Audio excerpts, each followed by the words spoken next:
Give me an example of a duty of citizenship.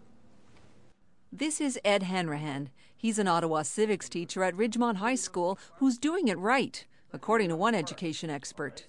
I believe I'm doing a greater service by getting them to think about politics and in a political way than to give them a lot of facts and figures about the three branches of government.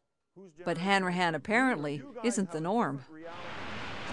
For more than a decade, a University of Ottawa professor and his colleague studied how schools teach good citizenship. They examined the role schools play in democratic societies. Joel Westheimer is the University Research Chair in Democracy and Education. He says school programs generally nurture three types of citizens. The vast majority cultivate what he calls the personally responsible citizen, someone who takes individual action to make the world a better place. A few programs focus on the participatory citizen, someone who helps out with collective tasks for the common good. Then there's the rarest kind, the social justice-oriented citizen. That is the least represented in school programs, and in some ways it's the most important for a democratic society, because the social justice-oriented citizen is the one who asks questions about how to improve things.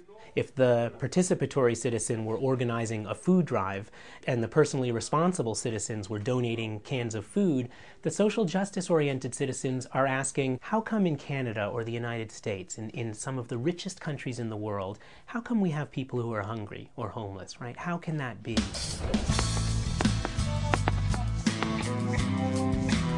What we have in schools right now is this, and it's really part of an issue in our larger culture, which is this idea that politics is like a dirty word. You know, it's not a four-letter word, but it's a dirty word nonetheless. If I say, oh, you're just being political, it's like an insult, like you're a mudslinging candidate running for political office.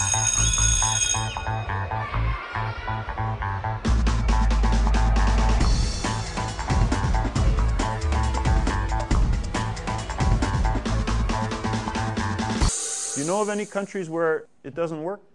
Sudan. Eh? In the Sudan? Okay, places where there's fighting. Instead of keeping politics out of the schools, we really need to bring it in. We need to have students have practice and experience in dealing with different ideas. And I don't mean a staged debate. That's an okay activity, and it gives people the skills of debate and argument. But it's not about exploring your own convictions, your own beliefs in how to make a society better, and learning how to stand up for those beliefs. They need to know that the people are on top and that the Prime Minister is on the bottom. And that's the way I teach it. I say, they work for you. You don't have to do what they say. They have to do what you say. Because after all, it's your government!